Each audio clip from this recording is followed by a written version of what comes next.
moving on.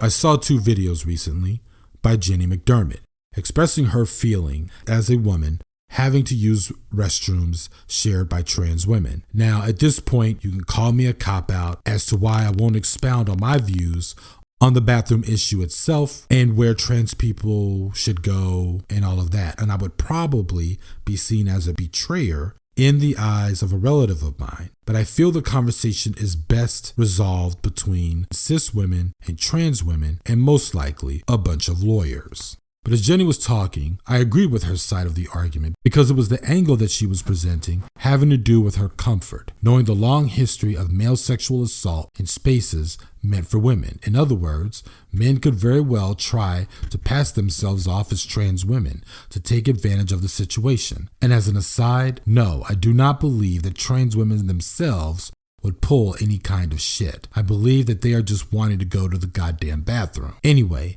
the thing that has really been getting on me on this conversation is that the radical feminists are either expressing themselves in opposition of the restroom issue, or there are some feminists, both radical or even liberal feminists, who are just simply wanting to have a conversation about this, and their conversations are getting shut down. At this point, I am speaking as a radical man of color. I'm not speaking for radical feminists or radical women. And as a radical man of color, what I'm seeing here is male privilege at work and a great deal of hypocrisy. From here on out, I'm not going to be talking about trans women, nor their cis female supporters.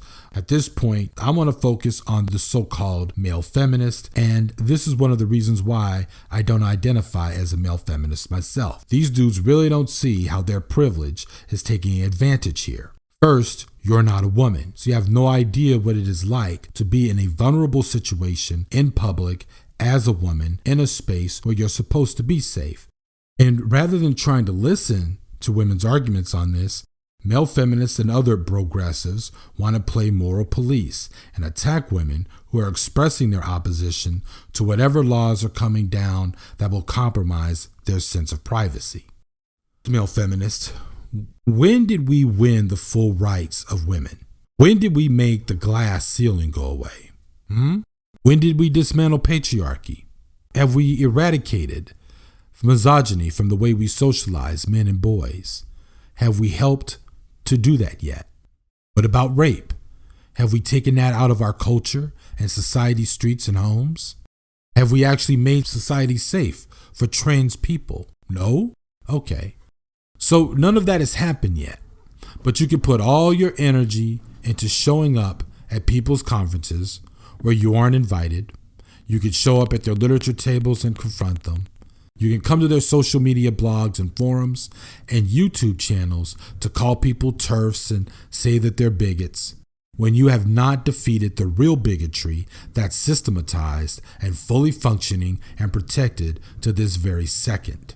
That position, as of now, that you hold as a so-called progressive male is a hypocritical position and the work of a coward. You see, I don't think you guys care about trans people, and I don't think you guys care about women. I think that you just love the title of being progressive and liberal. I think that you like the authority, your privilege certainly loves it, of being able to tell people who's a bigot and who's a racist, until of course the tide gets turned on you. And let's face it, radical feminists most likely will call out your own hypocrisy and your male privilege, and it has happened roughly since the fucking 70s. And you motherfuckers have been itching to get back at them. This particular conflict has presented itself the opportunity to do so, hasn't it? I mean, you were the guys back in high school that the football players picked on, who all happen to be conservatives, right? So that's what happened there. And then later on, when you went to college, you discovered that if you name drop Bell Hooks or some other prominent feminist, that you would get some ass.